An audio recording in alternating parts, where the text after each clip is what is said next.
Oke, oke. Oke, Kak. Oke, assalamualaikum warahmatullahi wabarakatuh. Selamat malam semua. Waalaikumsalam. Waalaikumsalam Waalaikumsalam. warahmatullahi Selamat malam wabarakatuh. juga kakak. Oke, Waalaikumsalam warahmatullahi wabarakatuh. oke. Wah, cukup rame ya orangnya ya. Ada hampir 90. Oke, sebelumnya karena ini pertemuan pertama, mungkin saya perkenalkan diri saya terlebih dahulu ya. Uh, Oke, perkenalkan nama saya Heri Setiawan, sesama mahasiswa itu juga kok, ya, dari Prodi Pendidikan Kimia dan sekarang semester 5 ya. Oke, jadi untuk meet-nya, sorry kalau misalnya mulainya malam, berhubung saya juga apa namanya, kalau kerja pulang juga malam ya paling mentok sampai rumah mungkin jam 9 atau jam 9 lewat gitu. Jadi mungkin saya butuh waktu untuk istirahat sejenak gitu ya. Oke, so kita wait dulu. Di sini yang udah dapat bukunya eh, siapa aja? Boleh minta tolong dicekin nggak? Atau mungkin yang lagi megang buku pakai edisi berapa? Ada, Kak. Edisi 2 kak. Edisi 2 ya? Oke. Edisi Berarti buku Aku edisi 2. ya berarti buku fisik sama edisi 2. sama e-book yang Edisi ada di 2, Kak. RBV itu sama ya? Iya. Enggak, soalnya takutnya kan kadang ada yang emang apa Semoga namanya sama. edisinya beda walaupun ya ukurannya tuh beda tapi bisa mempengaruhi halaman gitu. Jadi kalau misalnya kayak mungkin kalian nanya halaman 70, di saya mungkin bukan halaman 70 gitu. Wih, Oke, so di sini sebenarnya gini ya, dalam statistika ekonomi gitu ya. Di sini ada 9 modul ya karena 3 SKS dan kita akan bahas tuh untuk modul pertama ya terkait dengan pengantar ilmu statistika ya. Sebelumnya hati-hati ya, di sini saya tekankan lagi bahwasanya statistika dan statistik itu berbeda ya. Jadi jangan disamain. Uh, Kalau statistik itu bahas datanya, bahas isinya, sedangkan statistika itu adalah ilmunya, gitu ya. Nah, di mana sebenarnya ini sebenarnya untuk di modul pertama sampai modul ke berapa ini mungkin terutama untuk modul pertama kali ya. Sebenarnya ini teoritis banget. Jadi mungkin akan singkat aja, mungkin pakai sistem SKS mungkin. Oke. Jadi di sebenarnya kan ilmu statistika ya sebenarnya mungkin di sini ya udah nggak apa namanya mungkin nggak asing lagi ya karena waktu di sekolah udah belajar statistika. Mungkin masih ingat ya kalau misalnya ada pertama kali bahkan pertama kali kan belajar statistika itu waktu SD ya seingat saya yang kayak nyari rata-rata, median, modus gitu ya. Kemudian pas di SMP baru tuh masih yang sama, bedanya adalah ada ditambahin ada kuartil, ada jangkauan gitu ya, ada simpangan antar kuartil. Kemudian baru di SMA dilanjutkan lebih dalam lagi, ada masuk ke standar deviasi dan simpangan baku ya, yang simpangan baku atau standar deviasi ataupun ragam ataupun atau varians. Nah, so langsung aja ke KB1 ya. Sebenarnya ini apa itu ilmu statistika? Nah, di sini dimulai dari statistika dan statistik ya, karena emang mereka berdua tuh berbeda ya, jangan disamakan. Yang dimana statistik itu bahas si datanya itu sendiri ya, sedangkan statistika itu adalah ilmunya. Nah, sebenarnya ini ya apa sih namanya? Ini definisinya aja. Langsung terus kemudian gini, di sini ada yang mungkin baru lulus SMA atau ya ini SMA biasanya. Kalau SMK kok saya kurang tahu. ada statistik atau enggak yang spesifik, terutama mungkin untuk yang kurtilas. Ada nggak di sini yang SMA lulusan yang kurikulumnya 2013 gitu? Aku. Ada ya.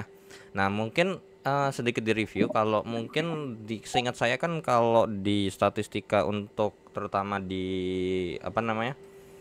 eh ada matwa, ada matmin, apalagi untuk jurusan yang IPA ya. Ada matwa, ada matmin, ada matematika wajib dan matematika minat. Nah, kalau yang mungkin belajar matematika minat itu seingat saya di bab terakhir itu ada namanya statistika inferensia. Nah, itu berbeda ya. Jadi statistika itu ada dua, ada deskriptif dan ada inferensia. Nah, kalau deskriptif itu yang gimana sih? Nah, gitu ya. Sebenarnya statistika deskriptif itu adalah statistika yang biasanya atau ilmu statistik yang biasanya kita pelajarin waktu SD. Kalau mungkin SD-nya ada ya. Cuman kan saya nggak tahu ya perkembangan kurikulum terutama untuk SD gimana.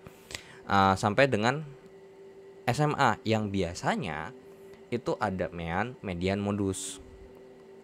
Sedangkan inferensial itu berbeda. Nah, jadi intinya gini.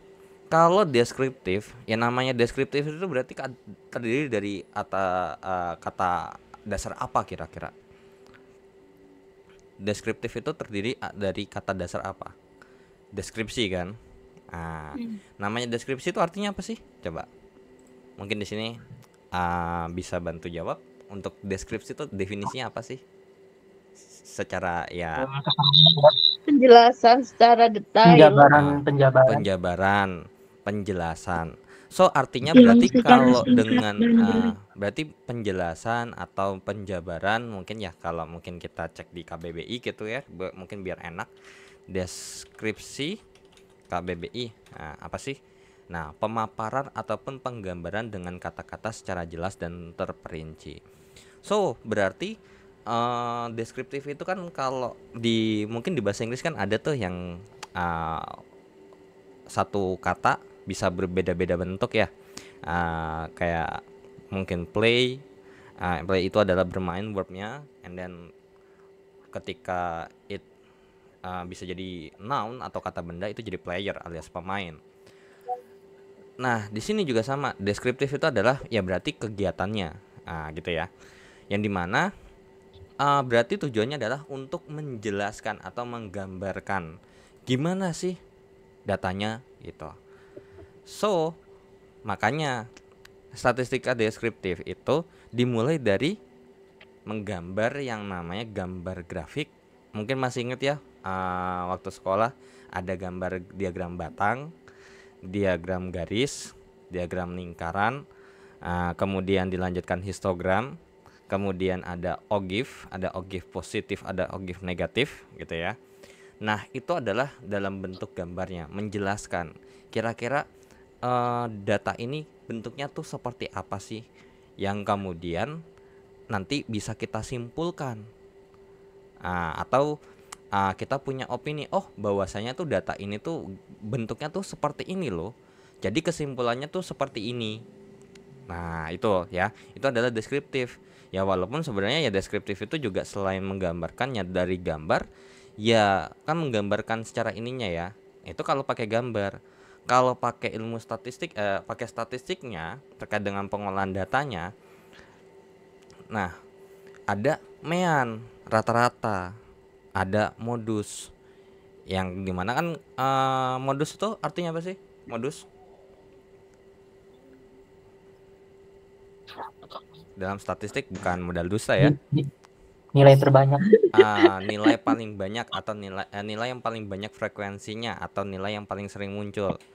Nah, kalau misalnya kita punya modus 7, kita bisa ada gambaran nggak sih datanya itu seperti apa? Nah, paling banyak datanya itu angka 7.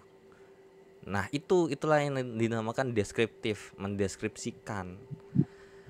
Nah, sedangkan kalau statistika inferensial ini mungkin lebih ke baru nih, ke penelitian lebih lanjut.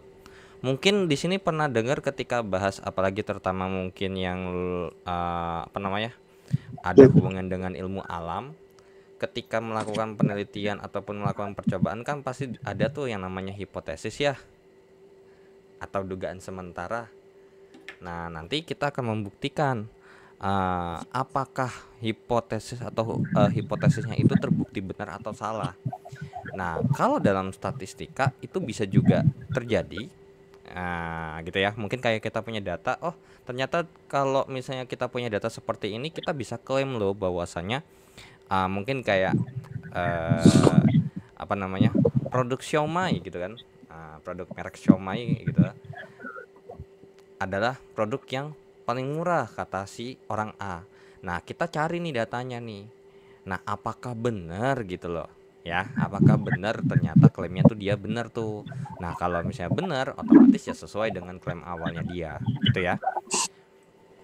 Oke. Nah, terus jadi makanya statistik inferensial kalau mungkin yang di SMA-nya ngambil jurusan IPA ya, ada matmin. Nah, itu udah belajar tuh yang namanya hipotesis. Ada pengambilan keputusan. Ya nanti ada yang namanya statistik atau perhitungannya sendiri. Yang pasti lebih ribet daripada statistik deskriptif. Kalau statistik deskriptif itu ya cuman tinggal ada data, olah, selesai. Tapi kalau statistik inferensial, you punya data, you olah dengan statistik, nanti berdasarkan hasil statistiknya itu harus diambil kesimpulan seperti apa, ya. Nah, oke, so ini di sini juga dijelasin ya. Jadi statistika deskriptif adalah bagian ilmu statistika yang berisi metode penyampaian data dan kemudian menyimpulkannya sehingga dapat mudah dimengerti. Namanya deskripsikan atau menyimpulkan. Ya, tapi di sini menyimpulkannya berupa gambaran. Sedangkan kalau yang inferensial itu yang lebih ininya ya, yang kayak misalnya metode statistik yang digunakan untuk menarik kesimpulan atau memperkirakan keseluruhannya. Nah, yang kayak tadi saya bilang, apa namanya, kayak mungkin harga produk atau misalnya contoh kandungan logam di sebuah sungai atau di hulu sungai atau di hilir sungai. Nah, kurang lebih seperti itu. Nah, jadi secara garis besar statistika itu ada dua, ada statistika deskriptif dan ada statistika inferensial. Nah, kemudian dilanjutkan lagi. Ketika kita bahas statistika, apalagi kita bahas isinya yaitu adalah statistik, apalagi terutama mungkin kayak kita membuat gambar atau membuat grafik atau mengambil kesimpulan, kita butuh apa sih? Mengambil data kan? Ya kan, kita butuh data nih. Nah, sebenarnya data itu juga dibagi macam-macam. Ya, dibagi macam-macam sebenarnya. Kalau secara apa namanya, cara memperolehnya ya, berdasarkan cara memperolehnya, data itu ada data primer dan ada data sekunder. Ya, ada data primer dan ada data sekunder. Nah, bedanya apa sih? Nah, gitu ya. Nah, kalau data primer itu modelnya tuh kita dapat langsung dari sumbernya. Jadi kita itu kayak bener-bener ya, kayak misalnya nih mungkin kayak guru lah semisal gitu ya, sedang melakukan uji coba sebuah metode terhadap apa namanya, hasil belajarnya. Nah, otomatis kan dia melakukan sesuai prosedur dan kemudian dia mendapatkan data dong. Nah, itu dia namanya data primer. Ya, itu namanya data primer. Sedangkan data sekunder itu adalah data yang diambil dari orang lain atau dari luar yang udah ada datanya. Nah, kayak misalnya mungkin let's say bahwasanya data statistik di BPS gitu ya. Data statistik BPS. Nah, BPS itu kan mungkin tahu BPS itu apa? Badan Pusat Statistik ya. Badan statistik apa ya? Badan Pusat Statistik, yang dimana sebenarnya kalau ketika gini, ketika kita bahas penelitian biasanya kan ada laporan ataupun mungkin ya kalau skripsi kan biasanya ada ininya juga kan. Bab pertama pendahuluan. Nah, di mana bab pendahuluan itu yang paling krusial adalah latar belakang. Latar belakang masalahnya apa sih? Kenapa diungkit gitu ya? Masalahnya kenapa diungkit? Kenapa nggak masalah ini? Kenapa harus masalah itu? Gitu. Nah, nanti biasanya kalau ketika kita mau bahas masalah, kita bisa ambil data seperti ini. Contoh misalnya kita ambil misalnya ekspor deh gitu ya, atau nilai inflasi. Oh, ternyata inflasinya tuh naik. Nah, terus abis itu kita tujuannya adalah untuk menurunkan nilai inflasinya. Ataupun kayak ekspor nih, ternyata ekspor ini turun. Nah, kira-kira supaya biar naik itu gimana caranya? Nanti kita harus lakukan apa, ya. Nah, ini kita ngambil data yang udah ada, yang kita udah terima jadi. Nah, itulah namanya data sekunder, ya. Nah, data sekunder ya itu intinya udah dapat dari sumber lain.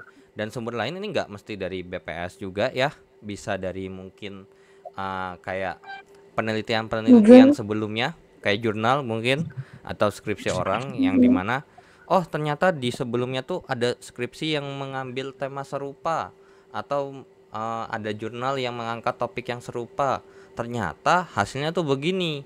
Nah, itu namanya juga bisa kita ambil data sekunder. Nah, itu namanya data sekunder, ya. Ataupun di koran. Ya, intinya data sekunder itu adalah data yang udah kita terima jadi aja, bukan kita yang nyari sendiri, ataupun kita proses sendiri gitu. Yang kayak misalnya mungkin observasi, eksperimen ya, itu kan dilakukan sendiri kan. The start dari persiapannya, pengolahannya, cara pengambilannya. Nah itu namanya data primer. Nah, kemudian ada lagi nih data berdasarkan tadi cara memperolehnya atau cara diperolehnya data. Nah, data itu juga bisa kita lihat dari segi bentuknya. Nah, ada data kualitatif dan ada kuantitatif. Nah, ini nih yang biasanya mungkin terutama untuk penelitian. Penelitiannya kuali atau kuanti gitu. Ya, metode penelitiannya kuali apa kuanti. Nah, bedanya apa sih? Nah, bedanya adalah gini. Kalau kuali, sebenarnya kalau kuali itu sebenarnya mendeskripsikan, walaupun gini ya, kuali sama kuanti itu sama-sama ada angkanya. Jadi jangan bilang kalau ada angka tuh pasti kuanti ya, nggak juga. Nah, kalau kuali itu berarti mendeskripsikan ya kayak kualitas gitu loh, ya. Yang biasanya mungkin data jumlah kayak misalnya nih jumlah siswa di kelas, jumlah siswa di kelas misalkan. Nah, misalnya seperti ini nih. Nah, ini adalah data, apalagi terutama mungkin lebih spesifik ya, kayak ada laki-laki, ada perempuan. Mungkin dulu kalau belajar soal paling ya keluar kalau nggak data pekerjaan gitu ya, data pekerjaan, kemudian data pendidikan, jenjang pendidikan. Nah, itu adalah data kuali itu, ya. Nah, sedangkan kuanti itu diukur. Jadi kalau misalnya kuali itu kan tinggal di mencacah. Mencacah itu adalah berarti berhitung, ya modelnya berhitung. Oh, oke, 1, 2, 3, 4, 5, 6, 7, 8, 9, 10. Oh, ada 10. Nah, tapi kalau kuanti itu kudu diukur. Nah, diukur ya nggak mesti pakai alat ukur gitu ya. Modelnya kayak umur gitu ya. Nah, terus kemudian jarak, kalau jarak kan jelas pakai alat ukur. Nah, kalau harga itu terus kemudian harganya sekian nih. Nah, tinggi badan dan sebagainya, ya. Terus kemudian di sini ada bahas lagi nggak terkait dengan pembagian jenis data? Oke, data kuanti, data kuali. Iya. Nah, selanjutnya nih ada, kalau kita bahas data kuanti gitu ya, data kuanti kayak misalnya tadi apa namanya?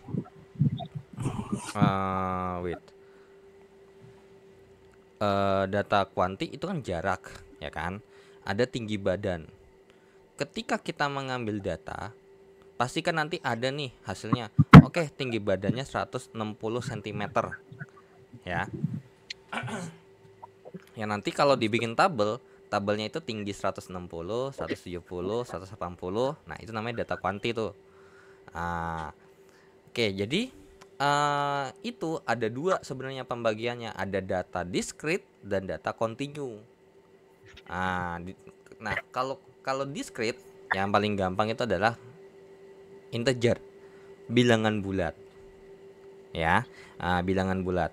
Sedangkan continue itu bisa terus-menerus, ada pengulangannya. Biasanya lebih gampangnya itu adalah bentuk pecahan desimal gitu ya.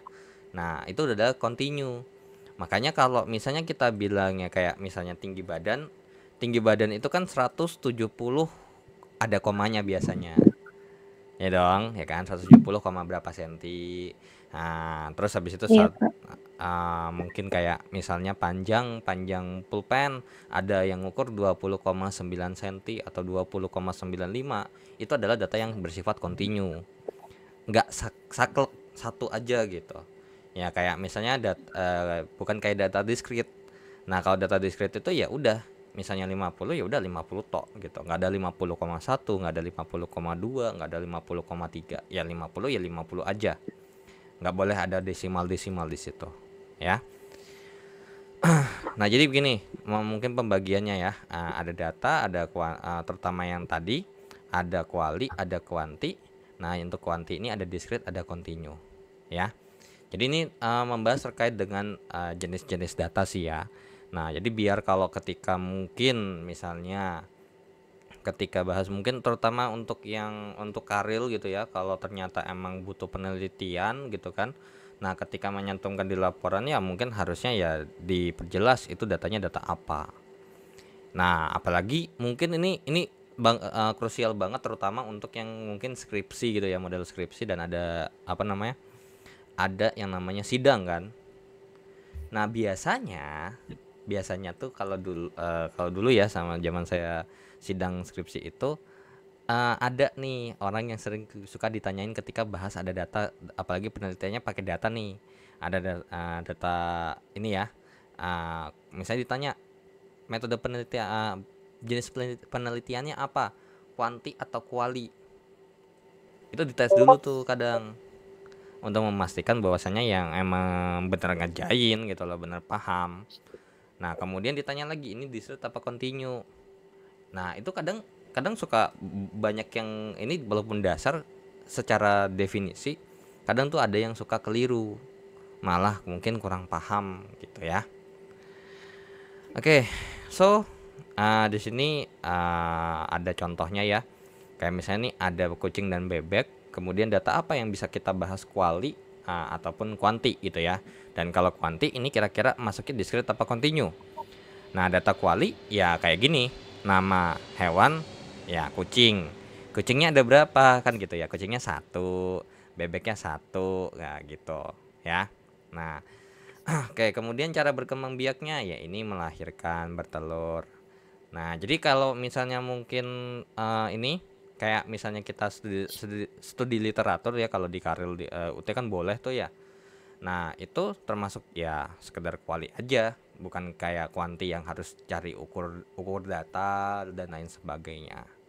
Ya. Oke. Nah, terus kemudian di sini ya ketemu lagi sama aljabar. Ya, ada koefisien dan ada variabel. Nah, tapi sebenarnya jujur yang di antara ini terutama untuk di aljabar sebenarnya yang paling fokus diutamakan sebenarnya adalah dari segi variabelnya itu sendiri. Ya. Mungkin ini ya sebenarnya ada juga ya terkait dengan koefisien, karena nanti ini akan ada bahas terutama statistik inferensial tuh. Ada koefisien ini gitu. Cuman bentuknya bukan model kayak bahas aljabar, ditanya ini koefisien X-nya berapa, bukan. Oke. Nah, ketika bahas variabel, nah ini variabel itu ada beberapa macam sebenarnya. Yang sebenarnya kalau seingat saya tuh kalau dulu saya ngajar SMP Kurtilas itu jenis variabel tuh ada dibahas sama variabel ya, jenis data ini ada yang namanya variabel bebas. Nah, ada variabel bebas, ada variabel terikat. Nah, gitu ya. Ada variabel bebas dan ada variabel terikat ketika kita bahas terkait dengan yang namanya berdasarkan hubungannya tuh apa sih, gitu ya. Nah, di mana variabel bebas itu kalau dalam penelitian ya, kalau misalnya bebas itu berarti ya bisa kita otak-atik gitu ya. Sedangkan untuk variabel terikat itu adalah variabel yang bergantung kepada variabel bebas ya, bergantung sama variabel bebas. Atau bisa kita bilang tuh variabel bebas ini akan mempengaruhi hasil variabel terikat. Nah, mungkin bisa ini bantu mungkin bisa jawab ya, kasus ini kira-kira ada variabel bebasnya apa, variabel terikatnya apa. Misal saya punya penelitian, mungkin ini yang mungkin ya waktu pelajaran sekolah aja kali ya. Seberapa besar atau misal ya seberapa besar pengaruh air terhadap atau pengaruh air terhadap pertumbuhan tanaman. Nah, kira-kira yang bebas yang mana? Airnya atau perubahan tinggi tumbuhannya? Airnya. Airnya ya. Karena mungkin ya kayak misalnya ketika airnya dikit, Air, Kak. ya betul. Kalau airnya dikit ya mungkin pertumbuhan tingginya atau penambahan tingginya ya tidak jauh lebih pendek daripada yang kalau dikasih air banyak. Nah, itulah. Nah, cuma nanti untuk kesimpulannya seperti apa nanti itu akan ada caranya. Kira-kira seperti apa, ya. Nah, sebenarnya juga ada nih selain variabel terikat tuh sebenarnya ada variabel yang model yang kayak variabel ini nih, variabel kontrol. Nah, cuman ya intinya kurang lebih secara umum ada variabel bebas dan ada variabel terikat, ya. Oke. Nah, dilanjutkan lagi. Di sini nih kayak dilakukan penelitian terhadap pengaruh lama waktu penggunaan telepon genggam terhadap prestasi belajar. Nah, berarti variabel bebasnya adalah waktu rata-rata lama waktu penggunaan telepon. Sedangkan untuk variabel terikatnya alias mempengaruhi apa? Mempengaruhi prestasi belajar siswa. Seperti itu ya. Oke. Nah, kemudian ini terkait, nah ini baru nih. Ketika kita bahas mengukur, yang diukur gitu ya pakai ya nggak harus pakai alat ukur sih sebenarnya. Nah, ternyata inilah baru dibagi ketika bahas skala pengukuran. Ada yang nanti ini nih, ada data nominal, ordinal, interval sama rasio. Ya. Tuh. Nah, bedanya jadi mungkin di sini nanti oke, mungkin ini secara keseluruhan aja ya. Nah, kalau misalnya data nominal itu lebih ke yang modelnya kurang lebih begini, ini mungkin contohnya aja ya. Nah, skala pengukuran data ada nominal, ada ordinal, ada interval, ada rasio. Nah, nominal itu yang kayak misalnya nama pelanggan, jenis kelamin, ya. Ini jadi gini, mungkin lebih dibagi dua aja ya. Mengkategorikan, jadi cuman sekedar kategori aja. Kategorinya apa. Nah, yang ini bahas terkait dengan namanya, yang bisa nanti diukur angkanya persis gitu ya. Bisa kayak lewat tes dan lain sebagainya. Nah, ketika kita bahas kategorikal ada dua nih, ada nominal dan ada ordinal. Ya, ada nominal dan ada ordinal. Ini juga sebenarnya boleh nih. Oke. Nah, kalau nominal ya kayak nama pelanggannya siapa aja sih, terus jenis kelaminnya, alamat pelanggan. Sedangkan kalau ordinal itu ada kastanya gitu ya, ada kastanya lebih luas gitu ya. Kalau nama pelanggannya cuma satu, walaupun jenis kelamin itu ada dua, tapi itu udah tabiatnya begitu kan. Nah, kayak udah laki-laki ya perempuan. Nah, kalau tingkat pendidikan itu ada kategorinya dari rendah, nah, gitu ya, dari rendah. Sedangkan kalau jenis kelamin kan mau laki-laki atau perempuan, apakah ada kastanya? Ada kastanya nggak kira-kira? Tidak Laki-laki ada. nggak ada kan? Laki-laki nggak ada tuh yang namanya lebih tinggi derajatnya daripada perempuan. Begitu juga sebaliknya, sama. Ya sama dong kayak alamat pelanggan, nama pelanggan tuh ya sama, ya dianggap sama. Sedangkan kalau ordinal itu adalah data nominal yang bisa kita kategorikan dan ada tingkatannya. Ya, tingkat pendidikan, stat paling rendah apa? TK, Enggak sekolah. SD, Enggak sekolah sekolah dasar. dulu kan? Enggak sekolah, baru nanti sekolah. Ada Oh. TK, ada SD. Karena kan bisa jadi ketika kita mau minta tingkat pendidikan, bisa jadi emang ada yang enggak sekolah dong. Bener nggak? Iya, iya Ya Kak. kan? Betul. Nah, Betul. dimulai dari nggak sekolah, ya. Terus kemudian ada yang sekolah, baru di sekolah ada tingkatannya lagi. Ada yang SD, SMP, SMA, perguruan tinggi. Nah, perguruan tinggi pun juga kalau emang mau di sub lagi, ada sarjana diploma, terus kemudian ada pasca sarjana yang ada magister dan kemudian ada doktoral tuh.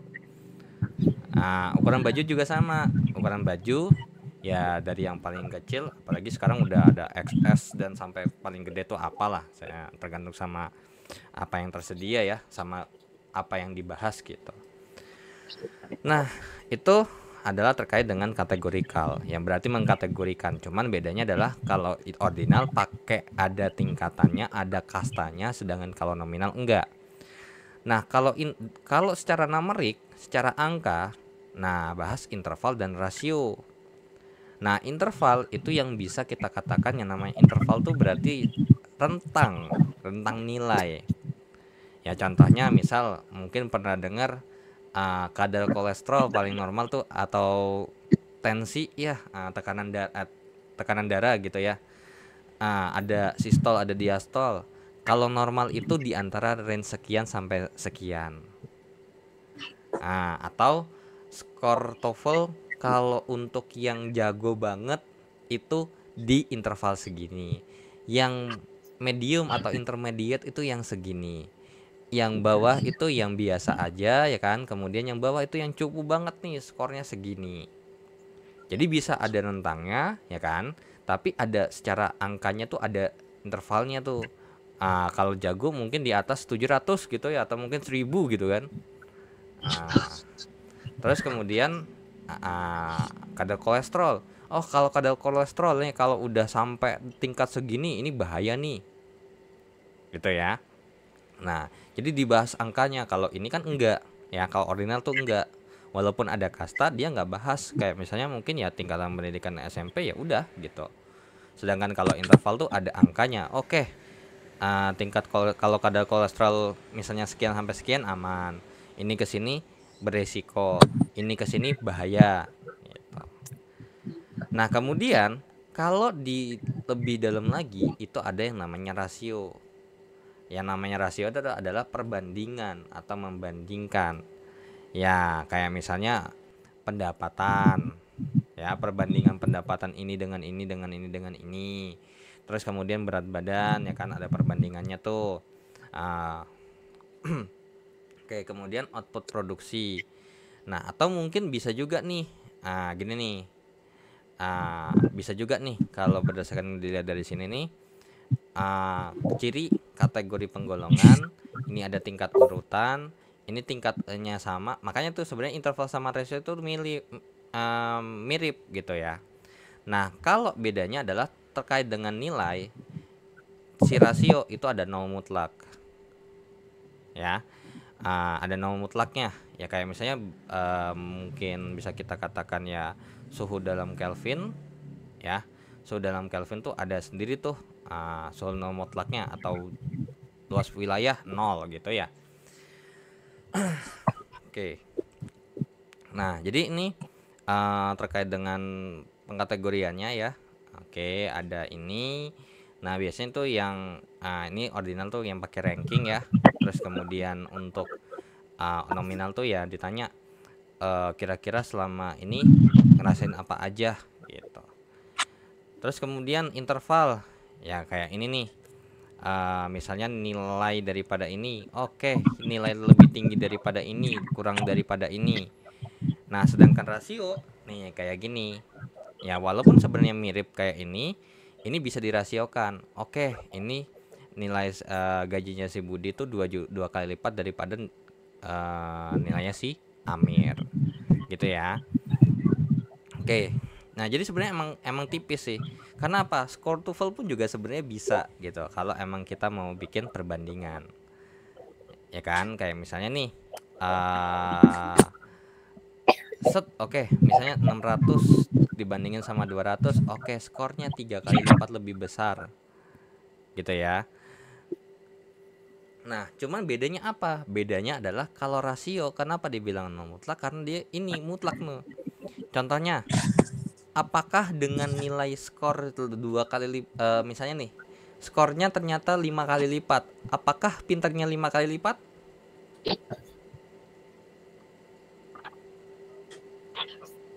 Tidak. Kira-kira gimana? Apakah Tidak. kalau misalnya skornya 5 kali lipat, apakah emang dia pintarnya 5 kali lipatnya?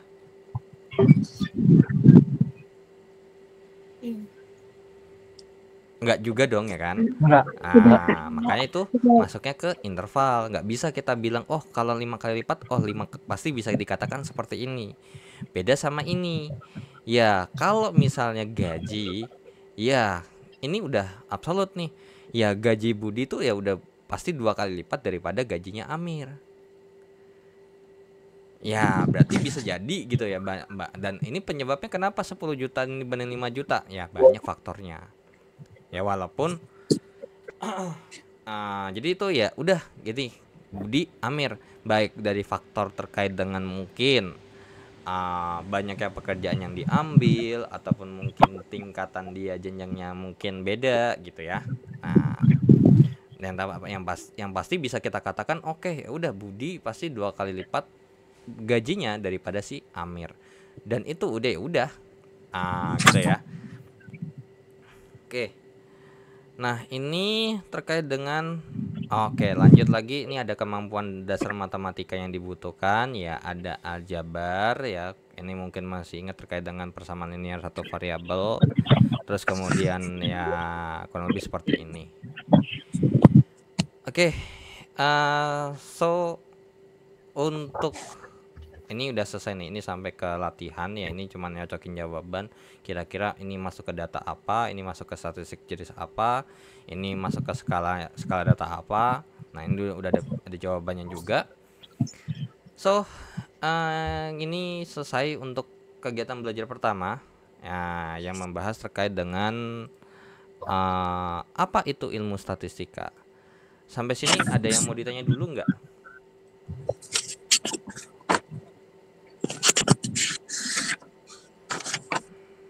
Ada yang mau ditanya dulu nggak untuk KB1?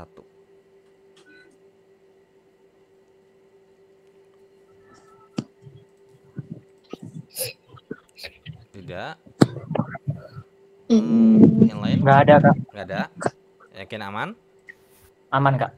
Oke. Ya emang sebenarnya ini masih halo? Ya kenapa? Kak, Ya? boleh dijelas? Oh, tidak, Kak. Kenapa? Jelasin apa tuh? Kak, boleh dijelaskan ulang tentang data kontinunya, Kak? Continue. Oh, berarti ini continue sama discrete ya? Iya, Kak. Kalau intinya discrete itu bilangan bulat. Kalau continue itu bilangan pecahan. Ya, pecahan terutama pecahan desimal gitu. Jadi ada lanjutan lagi tuh di belakangnya tuh. Kayak misalnya tinggi badannya 50 bisa 50,5 gitu. Tapi kalau misalnya data discrete ya kalau umur 50 ya udah 50 tahun gitu. Oke, Kak. Terima kasih. Oke, ya sama-sama. Oke. Oke. Nah, oke.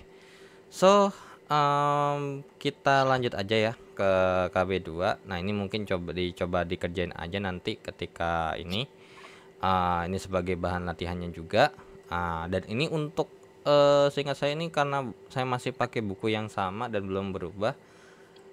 Kalau emang misalnya kalian ragu dengan kunci-kunci yang ada di buku, mungkin boleh di cross check dengan jawaban saya. Cuman kalau emang nggak sesuai juga, mungkin kayak ada jawaban saya yang salah, di komen aja ya. Oke, kita lanjut. Seri, Dalam apa? izin motong itu di kolom chat ada yang nanya. Apa? Kak, untuk pendataan yang seperti data menunjukkan nilai kayak kode pos itu gimana ya, Kak? Maksudnya gimana tuh gimana? Maksudnya apa tuh yang dibahas itu? Dalam konteks apa?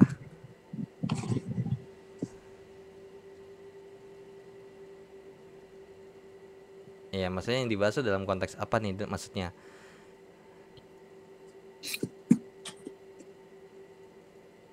Apakah misalnya kayak let's say bahwasanya apakah dia mungkin datanya kuanti atau kuali atau kayak gimana gitu. Yang jelas sih di sini ada nih sempat nih dibahas terkait dengan kode pos. Di sini seingat saya tuh ada di data kuali kalau nggak salah. Bedain kuali sama kuanti. Nah, wait dulu mana? Karena gini nih. Wait mana ya?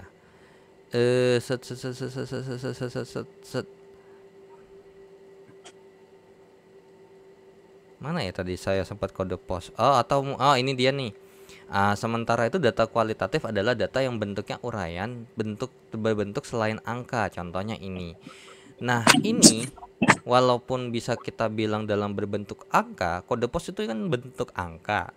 Tapi itu bukan kayak hasil pengukuran. Dia menyatakan bahwasanya ya kode pos itu atau kode pos atau scan barcode misalnya kode produksi atau mungkin kode ini ya barcode produk. Ya mungkin kayak gini nih. Ya, mungkin kayak gini ya. Ya udah, ini dia cuman hanya menjelaskan sama kayak proses konsepnya tuh kayak ya dia jenis kelaminnya apa, pekerjaannya apa, warna kulitnya apa, alamat domisilinya itu di mana, dia termasuk etnis apa. Ya dia cuma ngejelasin doang gitu loh. Ya. Ya berarti harusnya sih ini ya kalau terkait dengan pengelompokan data gitu. Ya walaupun emang dia 4 angka, ya udah dia cuma menjelaskan bahwasannya kayak misalnya mungkin kode pos Jakarta Timur misalnya. Ini nih ada 5 digit. Ya udah, dia itu bukan menjelaskan bahwasannya ukurannya tuh segini, angkanya segini, melainkan kalau 10.320 tuh daerah mana sih? 13.120 tuh daerah mana sih? Gitu. Jadi cuman hanya menjelaskan saja, bukan yang model kayak tinggi badan gitu ya, ataupun jarak yang dimana kalau jaraknya itu 40 cm ya udah berarti itu otomatis ya itu ukurannya 40 cm. Tapi kalau kode pos kalaupun dia berupa angka ya dia bukan menjelaskan bahwasanya kode posnya itu banyaknya segini loh, bukan. Tapi lebih ke ya udah ini lokasinya tuh di mana. Ataupun ya kayak tadi kode barang nih atau barcode yang bentuknya kayak tadi. Ya ini kan menjelaskan ini kayak mungkin ketika bahas produk ini sama produk yang lain pasti kan kode barcode-nya beda dong angkanya. Yeah. Nah, ya udah gitu. Jadi cuman hanya menjelaskan saja bahwasanya itu ya ini produk A, yang terus kemudian yang lain itu produk B, yang lain tuh produk C, yang lain tuh produk D. Ya udah bukan hasil mengukur. Apakah ketika kita bahas ini 10.549 ini apakah kita bahas ternyata produk ini tuh dijual sebanyak 10.54952780120. Enggak. Dia hanya menjelaskan bahwasanya produk ini punya barcode ini. Produk B punya barcode ya punya beda sendiri, misalnya ini barcode B-nya. Sedangkan kemudian barcode produk C tuh yang ini. Ya gitu. Jadi cuman menjelaskan saja bahwasanya itu. Berarti semacam pengelompokan suatu jenis aja. Iya, sama kayak itu kasusnya kayak si jenis kelamin, pekerjaan, ya udah gitu loh. Kayak pekerjaannya apa, pekerjaannya ini. Nah, tingkat pendidikannya apa, misalnya SD, SMP atau SMA. Nah, itu. Jadi itu kayak berhitung lah hitungannya, gitu. Atau ya kalau emang ada bisa dihitung tuh, ya misalnya nih, oh ini barcode-nya ini, yang barcode-nya ini ada berapa produk gitu.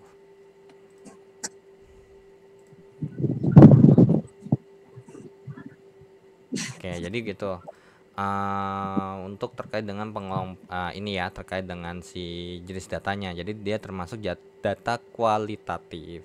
Nah, karena berhubung namanya data kualitatif, ya nggak ada subnya. Yang ada subnya tuh cuman data untuk bahas terkait dengan kuantitatif. Ada discrete, ada continue. Seperti itu. Kak, kalau kode area telepon itu gimana, Kak? Ya sama kayak tadi, mungkin kayak kalau kode area telepon itu yang menjelaskan bahwasanya mungkin yang kayak misalnya plus 62 gitu ya. Plus 62 itu menandakan bahwasanya itu dari negara Indonesia. Atau misalnya mungkin kode nomor telepon gitu ya. Nomor telepon negara misalnya. Ya kayak misalnya nih plus berapa nih? Plus 93. Oh, ternyata itu dari Afghanistan. Plus 213 itu dari Algeria, plus 973 ini dari Bahrain. Nah, kalau dari Indonesia itu adalah plus 62 gitu. Jadi sama kayak kode pos, barcode atau kode batang ya sama. Jadi cuman yang menjelaskan bahwasanya ya itu membedakan suatu benda yang satu dengan benda yang lainnya gitu. Ya sama kayak kode area telepon, ya berarti membahas terkait dengan ini. Oh, ini negara ini, oh ini negara ini. Jadi bukan artinya kalau plus 62 ini berarti untuk kode nomor telepon Indonesia itu ada 62 kode, enggak gitu ya. Kak, bisa jelasin tentang terkait dengan skala ordinal. Nah, nominal. Oke. Yang ordinal itu intinya gini. Kalau ordinal itu ada apa namanya, nominal sama ordinal tuh sama-sama kategori. Ya kayak misalnya penyakit, ada penyakit batuk gitu ya. Nah, itu bisa dikategorikan tuh. Misalnya penyakit ini nih atau penyakit akut. Nah, bedanya adalah kalau ordinal itu punya kasta, punya tingkatan. Kayak semisal jenjang pendidikan itu ada tingkatannya tuh. Itu masuk ke ordinal. Tapi kalau nominal ya kayak jenis kelamin. Ya udah, jenis kelamin walaupun dia ada kebagi, walaupun bisa dikategorikan, dia nggak punya tingkatan. Jadi bedanya tuh di situ. Kalau nominal sama ordinal itu sebenarnya bisa sama-sama dikategorikan. Tapi secara harfiahnya itu punya tingkatan. Nggak ada. Saya nggak ngasih tugas. Ini cuma sekedar diskusi bahas materi aja kok, bukan tutor, bukan bikin web, bukan. Jadi itu ya, Muhammad Syofi. Jadi ordinal sama nominal itu sebenarnya datanya bisa kita kelompokkan. Cuman bedanya adalah punya kastanya kalau untuk nominal. Kalau ordinal itu nggak bisa kita kastain. Contoh, apakah jenis pekerjaan itu kita bahas ada buruh, ada guru, ada PNS, ada karyawan swasta, ada TNI dan lain sebagainya. Apakah itu kastanya beda? Enggak. Makanya jenjang pekerjaan itu atau jenis pekerjaan itu bisa kita katakan itu sebagai data nominal. Sedangkan kalau ordinal ya kayak tadi. Misalnya jenjang pendidikan. Ya ini SD, misalnya kita anggap yang masuk sekolah ya. Yang enggak sekolah kita hilangkan aja. SD, SMP, SMA dan ke atas. Itu secara harfiahnya emang ada jenjangnya. Ada yang paling rendah SD, terus kemudian naik ke SMP, kemudian lanjut lagi naik ke SMA, seperti itu. Ya. Gimana? Sudah terjawab? Oke, ya, terima kasih kembali. Oke, jadi untuk Rinaldi nggak ada tugas ya, karena ini cuma sekedar diskusi open, diskusi bersama ya, kayak forum umum aja sebenarnya, bukan sebagai dosen ataupun mungkin kayak fasilitas belajar gitu ya, bukan kayak tuton.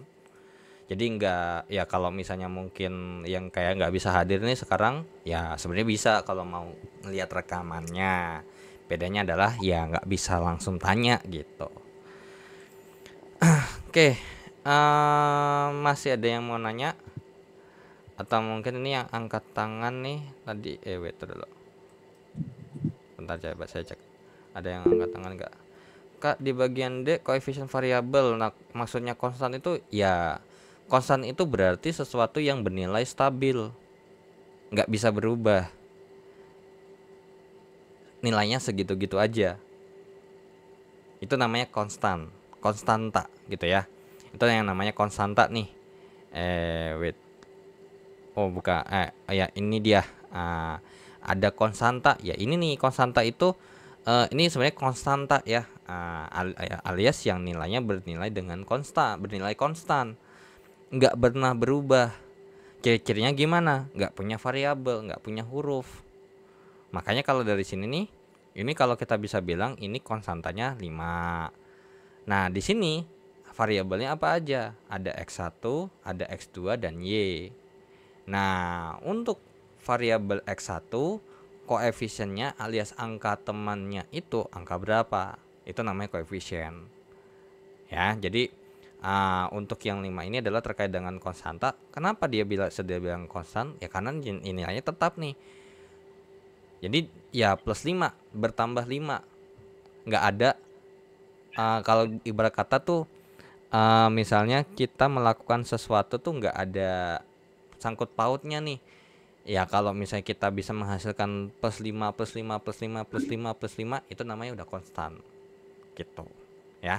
Sedangkan kalau misalnya 3x1, ini artinya berarti ketika kita masukkan x1-nya ini nanti dikali 3 hasilnya bisa berubah gitu. Makanya 3x1 ini atau si variabel ini ya berarti bisa kita katakan nilai yang bisa berubah-berubah, tergantung sama ya variabelnya apa. Kalau variabel bebas itu adalah sesuatu yang bisa kita edit sendiri, sedangkan variabel terikat itu hasilnya tergantung sama hasil daripada variabel bebasnya itu nanti seperti apa. Apa namanya? Apa sih namanya? Penanganannya. Nah, kurang lebih seperti itu. Ya, jadi yang di bagian D ya, iya, itu yang tadi ya, yang ini nih. Nah, kalau konstanta itu yang intinya bernilai konstan. Kalau nggak ada angkanya, kayak misalnya contoh 1.7, ya berarti konstantanya nilainya 0. Jadi sebenarnya ada nilai konstantanya, ada. Sebenarnya cuman nulisnya 0. Cuman biasanya kalau 0, ya udah diabaikan aja. Toh juga nggak berpengaruh gitu ya. Nggak berpengaruh. Masa mau tambah 0 atau kurang 0 itu mau dibahas gitu kan ya. Nah, sedangkan kalau yang di sini mau dia plus 5 sama min 5 itu ada pengaruhnya. Makanya kenapa di sini tuh konstanta ya jawabannya 5. Sedangkan di sini nih konstanta di sini kalau emang nggak mau dijawab juga nggak apa-apa. Cuman kalau misalnya ditanya nilainya berapa konstantanya, jawabannya 0. Seperti itu. Ya. Oke. Ada yang mau ditanya lagi? Mungkin coba saya cek dulu. Ini tadi yang mengangkat tangan ada yang mau ditanya kah?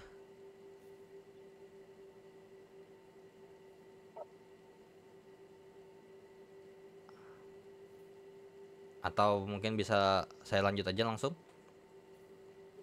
Lanjut. Iya Kak, lanjut aja. Oke, lanjut aja ya.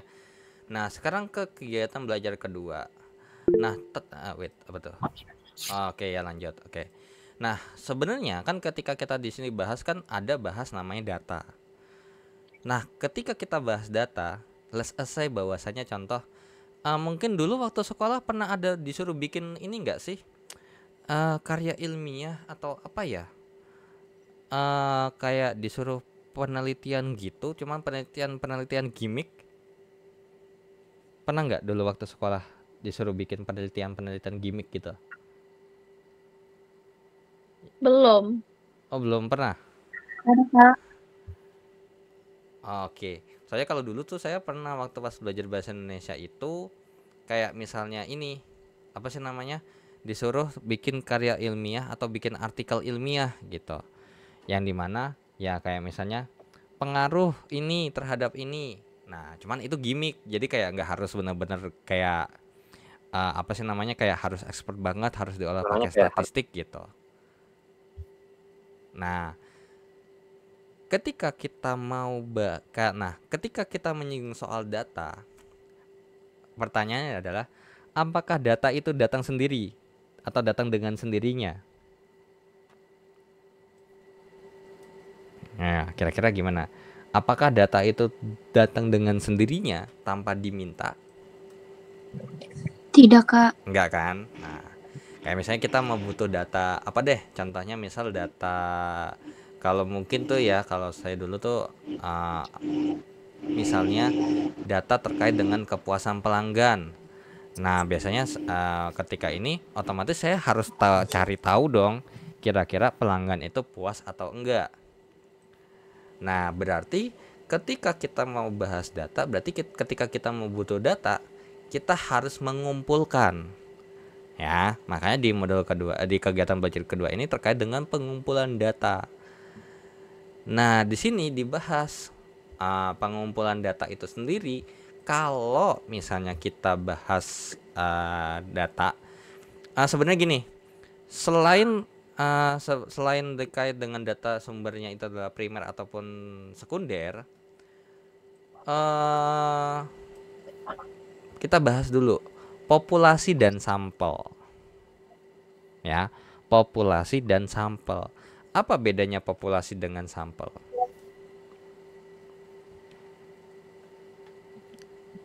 Atau saya kasih contoh kasus deh.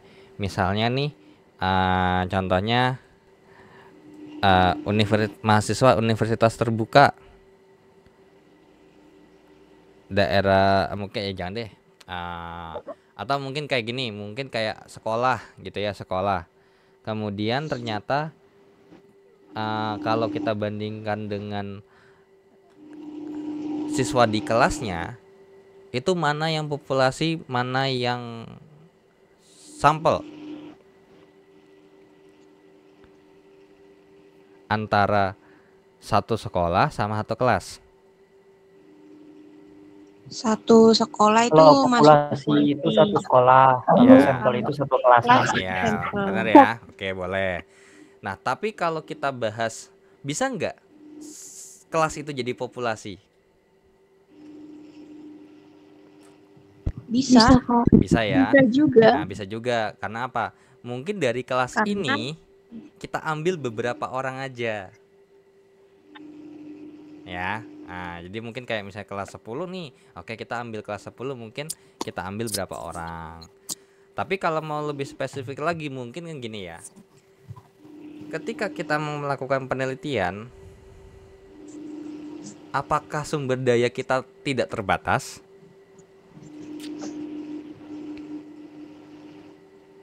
Kira-kira sumber daya ketika misalnya nih kita mau melakukan penelitian A, penelitian B, kira-kira terbatas nggak sumber dayanya?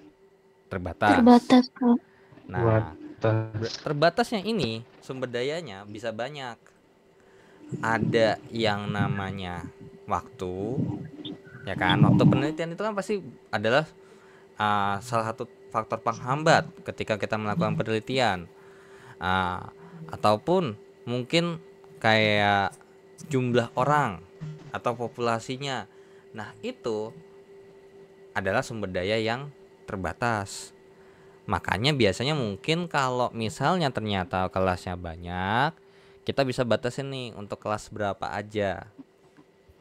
Kayak misalnya nih mungkin saya penelitian terkait dengan efektivitas metode belajar A terhadap nilai siswa kelas X.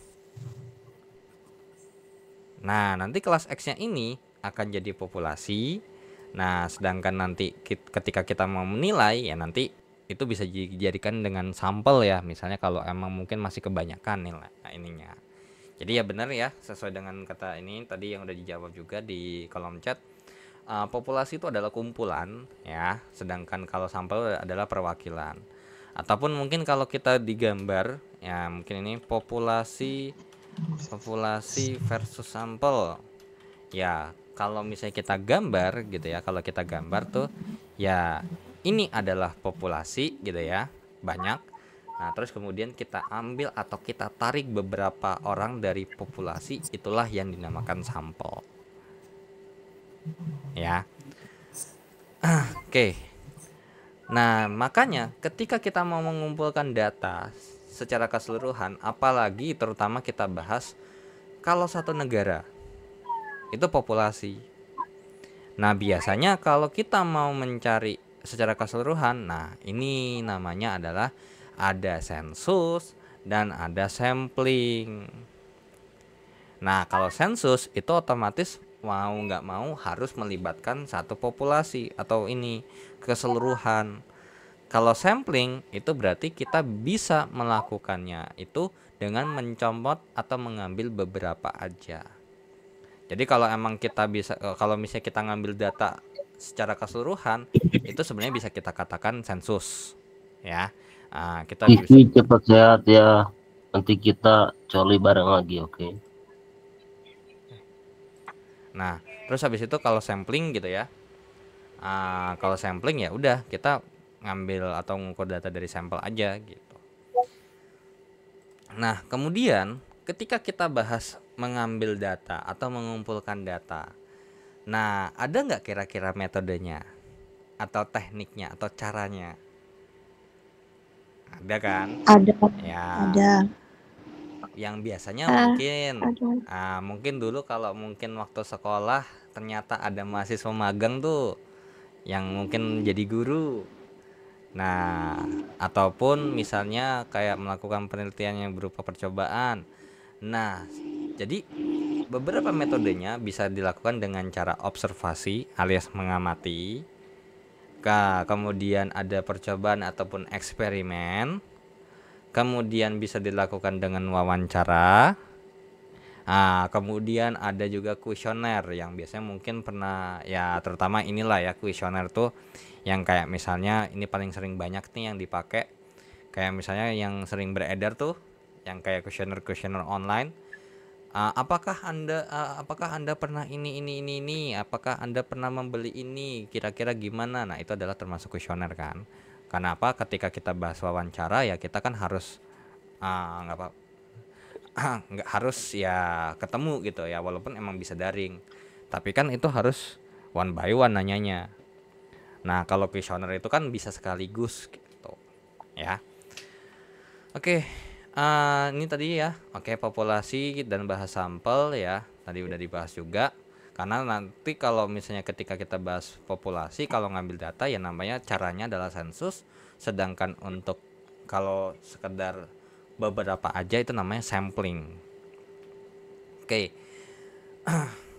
Nah, yang ini ya jelas ya kenapa kita harus pakai sampling, ya karena terbatas. Gak mungkin dong ya, misalnya nih contoh, kita mau melakukan penelitian, mungkin nggak kalau kita meneliti satu Indonesia sekaligus secara keseluruhan? Tidak, Kak. Enggak.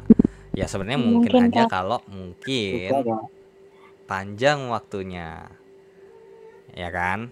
Nah, terus kemudian kedua, datanya nggak berubah secara cepat. Kalau mungkin berubahnya secara pelan gitu ya, atau mungkin bisa diabaikan perubahannya, ya mungkin bisa. Nah, tapi kalau misalnya ketika kita tinggal ternyata udah berubah, kan itu nanti jadi sesuatu yang berbahaya gitu ketika kita bahas data. Ya jangan-jangan nanti ketika mungkin ada sidang skripsi, lah ini data tahun kapan nih? Ini data kapan? Saya punya data terbaru nih, jebret. Udah skakmat langsung. Nggak bisa, udah pasti nggak bisa dikonter tuh kayak gitu tuh, ya. Nah, makanya kita pakai sampling aja nih. Yang dimana ketika kita bahas sampling ya jelas murah, ya kan? Karena kita nggak perlu harus satu keseluruhan. terus cepat. Makanya kenapa ketika kita bahas waktu mungkin pemilu kemarin gitu ya, atau pemilu pada umumnya, kan ada perhitungan dari KPU dan ada juga yang pakai quick count. Nah, makanya kenapa quick count lebih cepat? Ya, karena ya itu mereka pakai sampling, mengambil beberapa saja gitu. Terus kemudian ya ini untuk yang ketiga ya harusnya kalau misalnya dengan lebih sedikit ya itu bisa akurat gitu ya. Tapi ya bisa kita katakan ya sebenarnya kalau dibilang lebih akurat ya nggak 100% juga sih ya, pasti ada errornya. Makanya ketika kita bahas penelitian biasanya nanti ada tingkat kepercayaan atau tingkat errornya. Nah, terus efek samping jumlah populasi yang tidak jelas ya oke lah. Nah, terus di sini juga kita bahas terkait dengan ketika kita udah bahas metodenya, nah kira-kira ada nggak sih jenis-jenis sampling ya, atau mungkin lebih ke teknik sampling kali ya. Coba takut salah. Ya, terkait dengan teknik sampling. Nah, ketika kita bahas sampling, ini bukan bahas angka berapa yang dibutuhkan di sampel ya, tapi metodenya. Karena ketika kita bahas sampel kan pasti logikanya mungkin nggak sih kalau kita butuh sampel tapi data berapa butuhnya berapa tuh nggak ditentuin. Pasti ada. Nah, cuman kita nggak bahas itu. Karena kalau itu nanti bahasnya mungkin lebih spesifik kalau kita bahas di penelitian. Nah, jadi terkait dengan teknik sampling itu yang pertama adalah ya misalnya convenience sample, yang dimana ya kita ngambil data ya yang dekat aja. Jadi kalau kata orang mah ini teknik samplingnya teknik sampling orang mager, nggak mau jauh, mau yang deket-deket aja gitu ya. Jadi yang paling mudah dijangkau itu yang mana, ya udah tinggal tergantung relevan atau enggak, akurat enggak, nah gitu ya. Terus kemudian ada stratified atau stratifikasi, berarti ada yang namanya jenjang, ada kelompok atau ada tingkatan ya, yang dimana ketika misalnya nih contoh pengambilan sampel pegawai kita kelompokin, apakah nanti ternyata kalau kita mengambil dari ini di suatu kementerian, ini yang lulusan SLTA siapa, yang diploma siapa, S1 siapa, S2 siapa, S3 siapa, nanti barulah nih saya ambil nih di SLTA ini nanti ambil berapa, itu bisa begitu ya. Terus sistematik, berarti secara sistem, berarti ada acuannya. Nah, teknik pengambilan ini ketika penelitian menentukan sampel berdasarkan urutan yang sama jaraknya. Jadi kayak misalnya ini teknik samplingnya itu ini bukan tetap walaupun emang ini ingat ya, bukan berdasarkan ngebahas jumlahnya. Nah, kayak misalnya nih ternyata mau sistemnya setiap berapa orang. Nah, itu namanya sistematik ya. Nah, tapi pastikan harus konsisten ketika misalnya nih habis 5 orang seterusnya, 5 orang seterusnya, 5 orang seterusnya. Jangan sampai ketika pas habis 5 orang seterusnya, 5 orang seterusnya, ternyata nanti ketika itu gara-gara kelamaan oke lah dibikin jadi 10. Itu nggak boleh ya. Itu udah jelas salah. Oke, kemudian ada cluster sampel. Ada klasternya. Nah, kalau ini stratified ini berdasarkan kasta gitu ya. Kalau cluster itu berdasarkan letak geografis. Nah, kemudian nanti berdasarkan area geografisnya itu sendiri dibagi menjadi sub-sub yang lebih kecil. Nah, dan nanti ketika kita mengambil ini, nah itulah yang dinamakan cluster ya. Oke. Terus abis itu ada representatif sampel, adalah berdasarkan perwakilan atau representasi dari setiap golongan individu yang kita teliti. Misalnya dilakukan penelitian tentang besarnya pengeluaran untuk pangan dari rumah tangga. Ya misalnya nih kita ngambil datanya itu berdasarkan dari setiap golongan pendapatan. Terus kayak misalnya nanti tuh golongan pendapatannya kan ada beberapa tuh, ada yang rendah, ada yang menengah, dan ada yang tinggi. Nah, itu nanti ada wakilan, oh yang rendah itu begini, yang menengah itu begini, yang tinggi itu begini. Nah, ini sebenarnya mirip kayak kalau misalnya modelnya sama kayak stratified tuh, ya. Cuman ini ada kastanya, ada stratanya, lebih apa sih namanya? Oke, misalnya nih, ini kan terkait dengan tingkat pendidikan ya. Nah, kalau ini berdasarkan terkait dengan yang namanya pendapatan. Tingkat pendapatannya itu, oke, ternyata kalau misalnya besarnya pengeluaran ini untuk si golongan yang tinggi itu ini, yang menengah itu segini, yang rendah itu segini, ya. Nah, terus kemudian ada random sample, ada sampel acak. Ya udah, yang namanya sampel acak ya berarti ya random, yang asal aja gitu, ya. Kayak misalnya nih pilpres nih, ketika mungkin pakai quick count, ya ketika kita bahas quick count ya udah mungkin kayak misalnya ketika ini oke, dengan kuantitas segini ya udah saya gak peduli, intinya minimal saya butuh, misalnya saya butuh 10 nih, ya udah saya comot tuh 10-nya, 1 2 3 4 5. Nah, itu random, ya. Oke. Nah, ketika kita bahas sampel gitu ya, otomatis ya tidaklah 100% sama dengan, karena gini, kita berharap pasti bahwasannya gini, karena berhubung populasi kalau mau 100% akurat, kira-kira bakal milih populasi atau sampel kalau kita bahas mau 100% akurat? Populasi. Tapi nyatanya kan nggak mungkin kita lakukan, sehingga makanya kita pakai sampling. Nah, berarti berarti kira-kira ketika kita melakukan sampling, ada nggak harapan datanya itu mewakili populasi? Ada. Ada, ya kan? Nah, cuman tinggal seberapa besar tuh harapannya. Nah, jangan sampai ketika harapan besarnya terlalu tinggi nanti jatuh sakit gitu ya. Oke.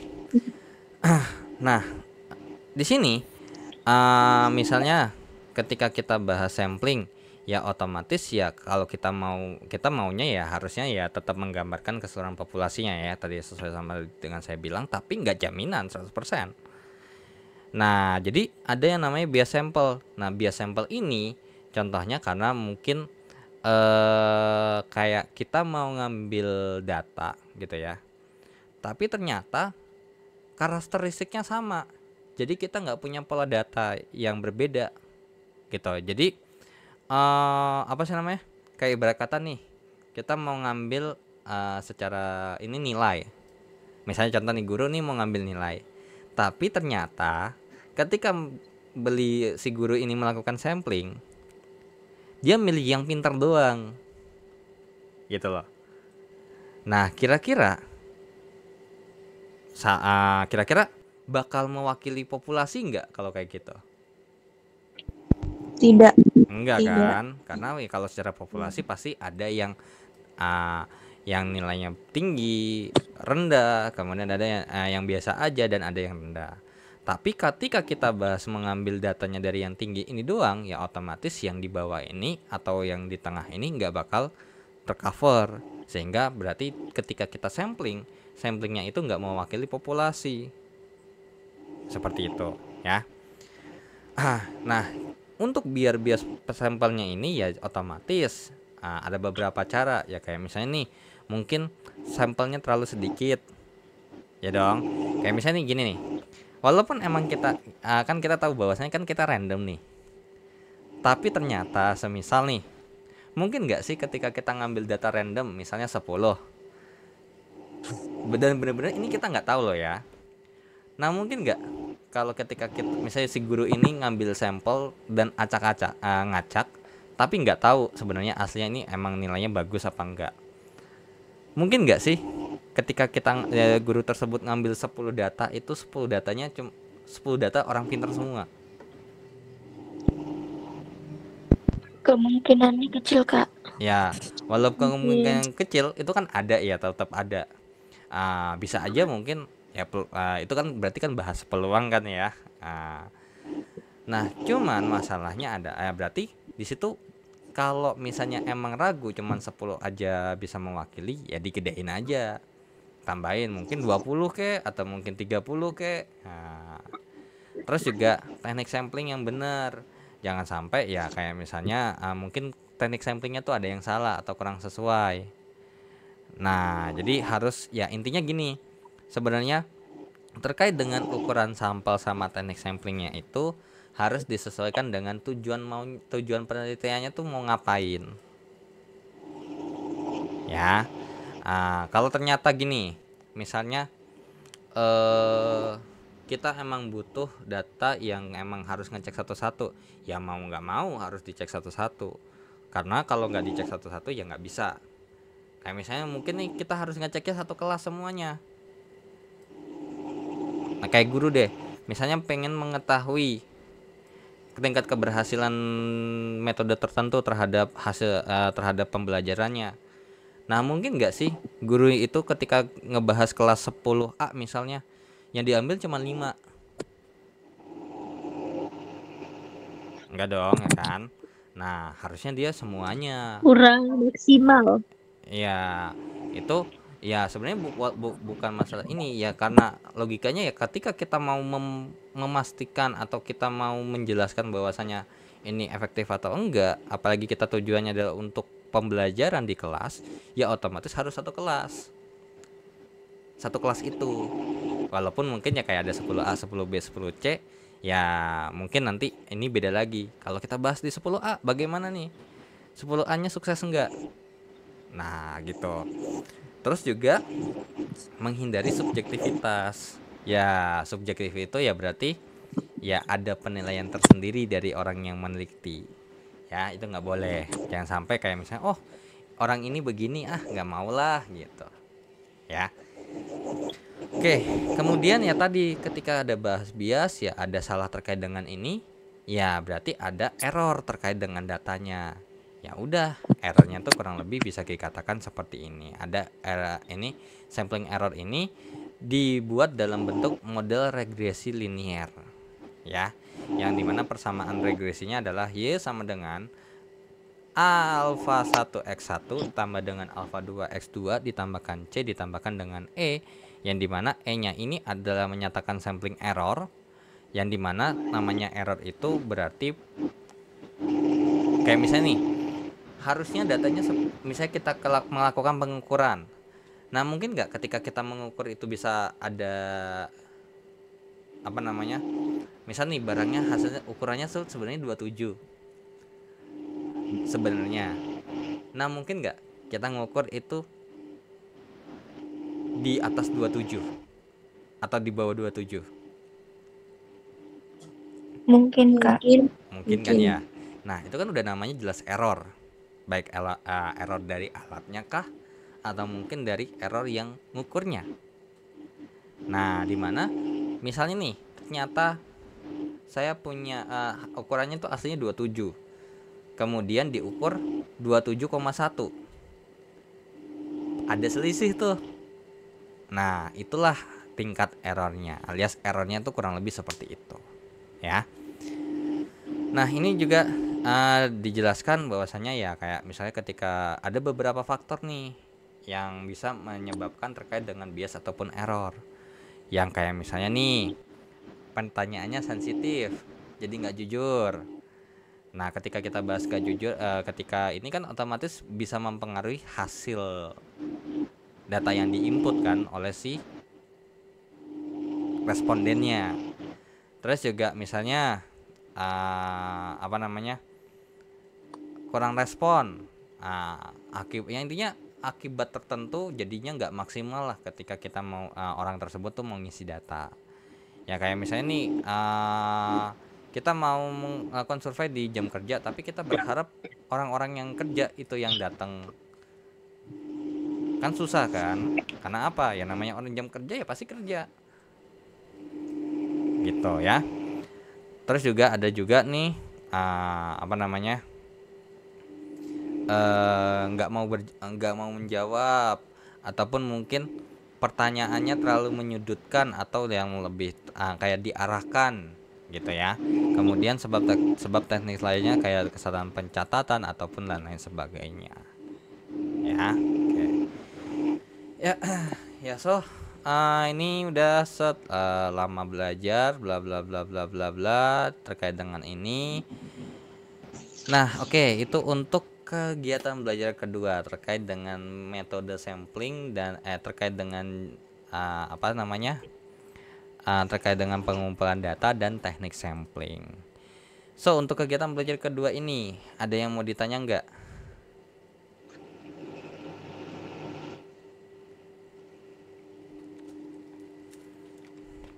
Oke, saya mau minum dulu bentar ya. Aman. Aman, Kak. Aman, yang lain? Aman. Oke.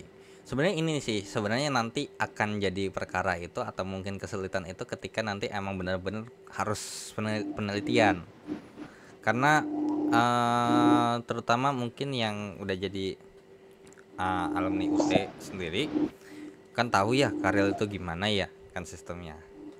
Tidak harus Iya. karena kan bisa, kalau nggak salah seingat saya tuh ada boleh studi literatur doang kan. Seingat saya tuh sama maksudnya kayak ada ini dapat info boleh studi literatur. Padahal kan sebenarnya kalau yang modelnya itu skripsi ya itu gak boleh kan sebenarnya. Nah, terus juga kayak misalnya tingkat penelitiannya itu cukup segini aja. Padahal kalau skripsi itu nggak boleh. Nah, ketika kita bahas ngumpulin data, kita mau lakukan sampling, nah itulah nanti yang mungkin agak susah kalau emang benar-benar banget kita harus melakukan sampling. Karena nanti itu lebih ke terkait dengan terkait dengan tekniknya lagi. Kayak contohnya nih, terkait dengan kayak misalnya menentukan jumlah sampel.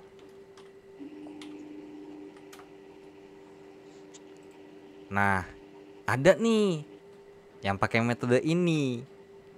Ada yang namanya formula Slovin. Kalau kita tahu nih populasinya berapa, terus kira-kira taraf errornya nih kira-kira berapa. Nah, tapi ada juga Isaac Michael. Nah, kemudian ada juga nih, sebenarnya ada juga yang tekniknya begini. Ketika kita menentukan sampel, kan ada tuh pakai metode kuesioner. Nah, berdasarkan teori tertentu bahwasanya bisa kita ambil bahwasanya kalau kita punya pertanyaan berapa, nanti dikali berapa untuk menentukan sampel yang dibutuhkan. Kayak misalnya kita punya data punya kuesioner 20, ternyata rumusnya dikali 5 tuh.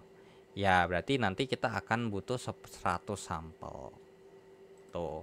Ya, itu di sini nggak ada. Karena itu emang bener-bener teknis banget tuh ketika bahas datanya. Ya, oke. Nah, itu kalau emang pengen tahu mungkin boleh, kalau emang butuh aja, dan kalau misalnya mau cari ya mesti cari-cari buku statistik sih. Khusus statistik aja ya. Itu statistik umum soalnya, bukan statistik yang kayak gimana-gimana. Oke. Iya, Kak. Oke, yang lain ada yang mau ditanya nggak terkait dengan ini? Terkait dengan teknik sampling? Mungkin karena emang nggak terlalu gimana ya, kayak misalnya nggak terlalu ini, karena emang lebih ke praktek sih sebenarnya. Mungkin itu bingung kalau nanti pas emang benar-benar dipraktekin langsung, atau emang disuruh cari data. Kira-kira sampling yang benar tuh gimana? Dan biasanya itu ya harus, kalau ada mungkin kayak skripsi kan ada dospemnya tuh, ya harus komunikasi sama dospemnya. Kira-kira kalau saya milih ini alasannya nggak boleh kenapa gitu, dan lain sebagainya. Oke, ada yang mau ditanya yang lain? Yakin nih nggak ada yang mau ditanya? Aman kah? Aman. Aman, Kak. Aman. Wah, dari 90 jadi 60 berkurang 30. Aman, Kak. Aman. Dieliminasi oleh waktu. Oke, sebenarnya ya kalau emang terkait di bab 1 sendiri itu sebenarnya masih teori, terus juga apalagi ini modul 2, mungkin ini ya masih pelajaran kayak model pelajaran anak SD SMP lah. Ini juga sama nih. Dan ini tendensi pusat itu adalah ukuran pemusatan data, terus kemudian ada simpangan data, simpangan baku ini, terus nah ini kalau misalnya yang baru lulus mungkin ya dan dapat kurikulum merdeka. Mas Heri izin ini share screen-nya kayaknya Oh iya, dulu. berhenti. Ya sorry. Kok saya lupa. Tadi saya habis close. Misalnya nih di modul kelima ada regresi dan korelasi. Nah mungkin kalau yang baru lulus sekolah, apalagi dapat kurikulum merdeka di SMA-nya dan ada matematika wajib atau matematika yang kudu diambil, singkat saya tuh ada materi ini. Sedangkan di Kurtilas dan sebelumnya tuh nggak ada ini. Terus abis itu ada angka indeks ya, kayak misalnya mungkin pernah dengar indeks apa, itu dibahas di modul ke-6. Terus kemudian modul 7 ini membahas terkait dengan probabilitas atau peluang gitu ya, terkait dengan peluang.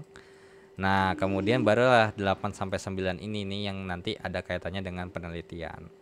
Ada distribusi normal, tapi di sini yang dibahas cuma distribusi normal doang ya. Nggak dibahas distribusi yang lain. Sama pengujian hipotesis. Karena selain distribusi normal tuh ada distribusi Poisson. Tuh. Terus kemudian ada distribusi binomial. Nah, dan lain sebagainya. Tuh.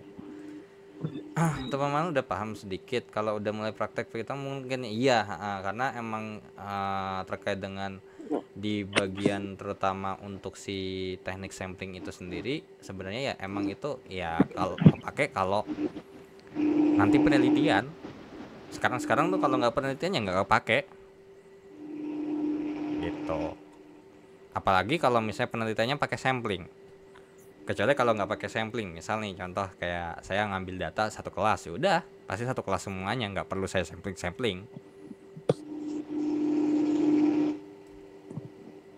gitu. Palingan atau kenapa milih kelas ini? Ya karena mungkin dikasih kelasnya kelas ini doang pak gitu. Atau kenapa milih daerah sini? Ya karena berhubung kalau ngambil yang jauh ongkosnya mahal pak. Kenapa ngambil datanya di puskesmas, kenapa nggak di rumah sakit? Nah itu nanti ada beberapa kayak ada beberapa pertimbangan ketika kita nanti ngambil data sebenarnya. Dan itu ya kalau ngepas ngambil data, kalau enggak ya nggak bakal kepake. Dan di UT tuh jarang kalau misalnya untuk karil yang sejauh ini yang saya pernah ketemu karil tuh jarang ya sampai model kayak skripsi gitu yang spesifik banget.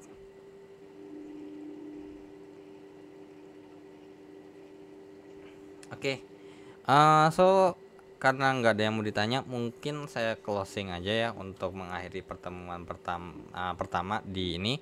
Karena toh juga kalau emang sebenarnya sih mungkin bisa untuk si modul kedua. Cuman ini jujur ini modul kedua mungkin bisa saya skip sih harusnya. Karena ini kayak bikin tabel. Cuman nggak tahu nih ya, coba saya cek dulu. Untuk wait dulu. Bentar saya share screen dulu.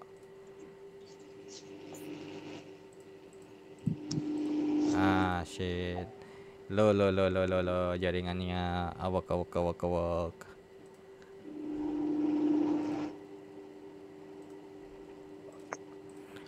Espa. Oke. Nah, ini. Oh, berarti emang dari sananya ini bau-bau ngelek. Ya, bener. Servernya servernya ngerror. Oke, untuk modul kedua mungkin nggak tahu ya nanti apakah mungkin minggu depan bakal saya bahas. Mungkin nanti coba kita diskusikan aja di grup. Karena berhubung modul 2 ini membahas terkait dengan cara membuat gambar grafik. Yang sebenarnya mungkin ini bisa di skip kalau mungkin manual ya. Atau mungkin sekedar review-review tipis aja. Jadi mungkin minggu depan bisa langsung beberapa, mungkin 2 modul gitu. Ya, nanti mungkin Kak Wati sama atau karena mungkin boleh ini aja kali ya, atau mungkin bisa kasih insight ya kalau untuk modul kedua ini kira-kira enaknya gimana. Karena di modul kedua ini ya model kayak belajar anak SD yang bikin gambar grafik, SMP yang bikin gambar grafik. Ya cuma sekedar gambar doang kalau dilihat dari ininya ya. Karena berhubung saya nggak punya buku fisiknya, karena emang nggak bakal dapet juga. Jadi saya nggak bisa ngecek nih kalau emang buku RBV-nya aja nggak bisa diakses. Oke, ini yang Resen, ada yang mau ditanya?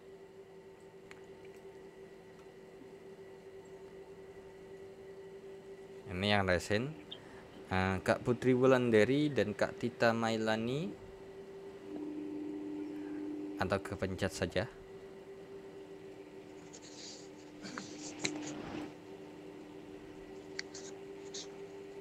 Kak, masih bisa tanya nggak? Ya tanya aja nggak apa-apa, boleh. Mengenai Saya kasih waktu sampai sampling mungkin error, Iya, kenapa ketika bahas error?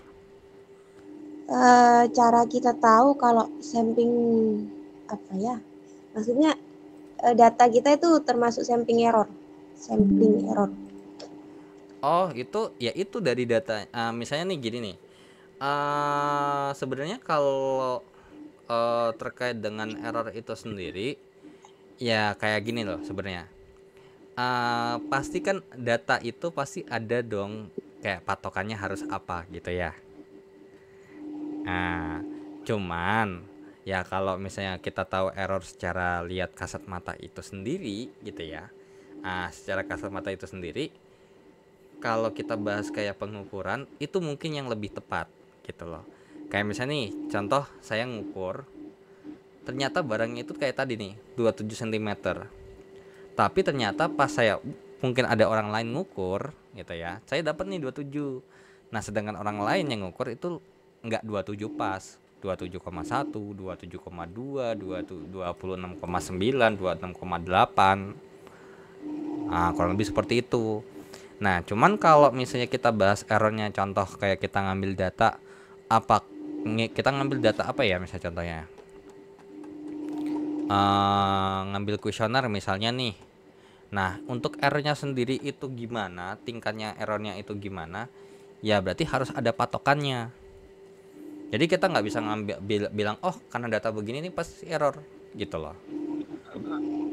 Kalau biasanya tuh kalau bahas error sendiri ketika penelitian gitu ya, ketika kita bahas penelitian itu kayak gini loh. Misalnya ketika kita bahas errornya 0%, apakah Anda bisa yakin data Anda tidak ada dapat 100% dapat dipercaya gitu. Penelitian Anda dapat 100% berhasil, alias 100% dapat dipercaya gitu. Kan enggak. Kita bisa jadi ada keraguan atau ada error atau tingkat ketidakpercayaan diri. Makanya kita nggak, biasanya untuk penelitian error itu nggak bisa 0% kalau kita bahas di proses penelitian ketika hipotesis. Pasti ya ambil 1%, itu paling kecil, itu 1% itu yang biasa, 5% biasanya dipakai tuh. 5%. Jadi errornya itu 5%, percayanya 95%. Tapi kalau ngitung ini kira-kira errornya berapa, ya tergantung jenis datanya gimana. Karena nggak semua bisa kita ngitung error. Yang biasanya yang bisa kita hitung error ya kayak misalnya nih, sebenarnya bisa kayak misalnya nih, mungkin kita bisa bandingkan dengan rata-ratanya. Ternyata nih orang ini tuh rata-ratanya segini. Oh, ternyata di sini ada kelainan nih. Ada yang lain atau nggak sesuai dengan rata-ratanya. Nah, itu sebenarnya bisa dikatakan error. Ini lah apa namanya? Website RBV-nya lagi nggak bisa dibuka nih. Makanya saya nggak bisa buka rumusnya lagi nih. RBV-nya lagi koit. Pengen gitu. Sebenarnya kalau kita mau tahu sampling errornya itu ya sebenarnya kita bukan ngitung, sebenarnya itu kayak ya bahwasanya tuh sebenarnya ada data itu bisa, kalau ketika kita melakukan pengukuran tuh bisa error loh. Nah, kira-kira cara ngitung error tuh atau misalnya gambaran error itu gimana? Ya selisih antara data real dengan data yang kita dapat gitu. Berarti ketika kita bahas real itu berarti patokannya, standarnya seperti apa. Kayak misalnya nih produksi ya, misalnya contoh produksi barang. Nah, produksi barang itu mungkin nggak ada standarnya.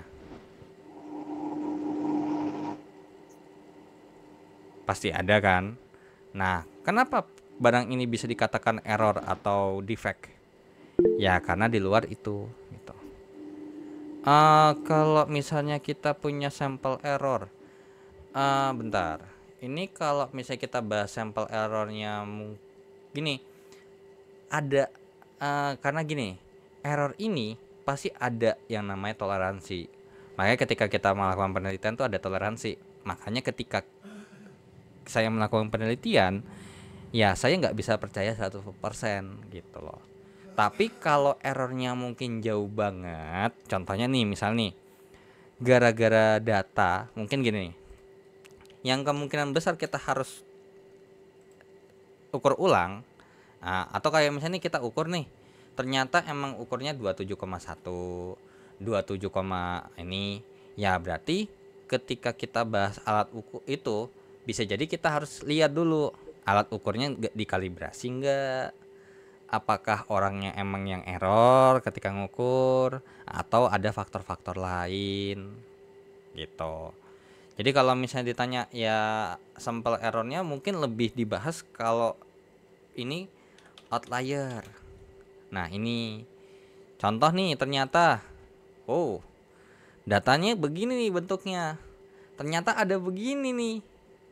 Atau mungkin kayak gini.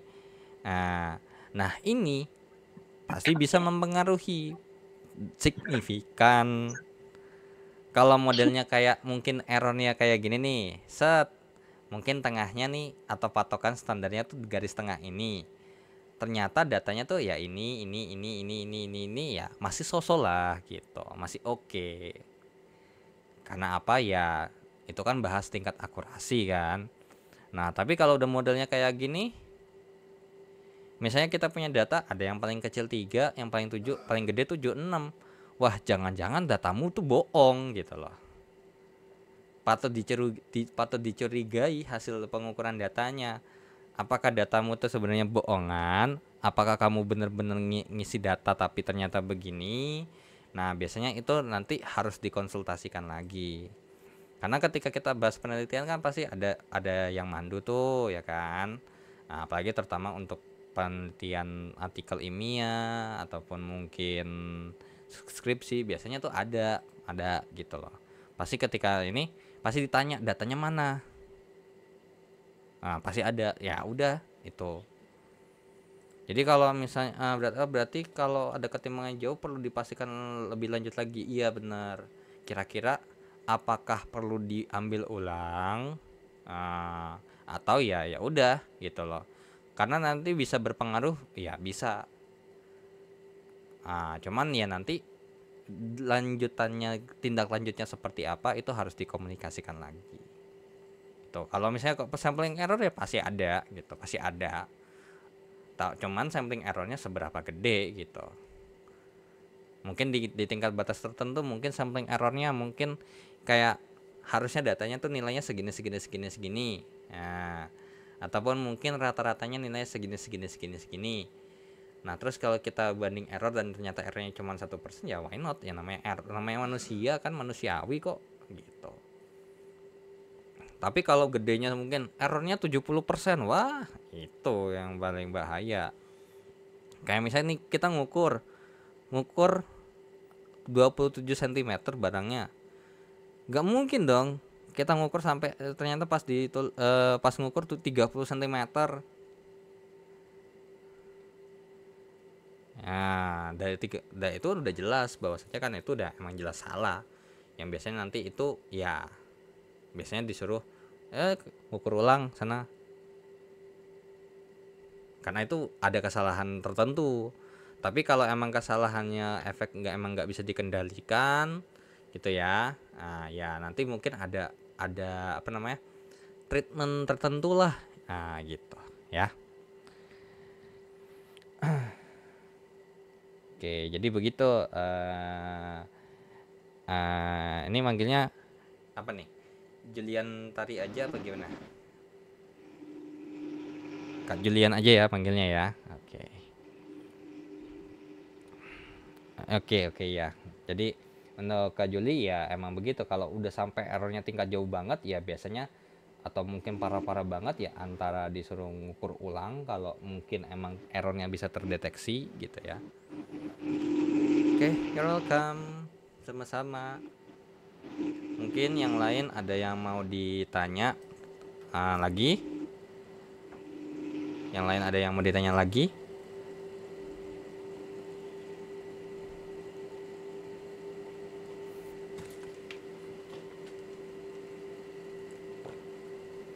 Cukup, Kak. Oke, cukup ya. Oke. So kalau gitu sebelumnya saya ucapkan terima kasih ya yang sudah meluangkan waktunya. Mungkin ya ada yang capek habis pulang kerja, ataupun mungkin yang beda daerah, terutama mungkin yang udah beda beda region, terutama karena jadi beda waktu ya, kayak misalnya mungkin WIT jadi plus 1 jam dari WIB gitu ya. WIT itu plus 2 sedangkan WITA itu plus 1. Oke, jadi saya ucapkan terima kasih udah join, dan dengan begitu kalau emang gak ada yang mau ditanya lagi, saya akhiri dulu untuk pertemuan kali ini, dan semoga ilmunya bermanfaat. Dan dengan begitu saya ucapkan wassalamualaikum warahmatullahi wabarakatuh. Selamat beristirahat. Terima kasih Kak Eri. Terima kasih, Kak. Iya, terima kasih kembali. Terima kasih, Kak.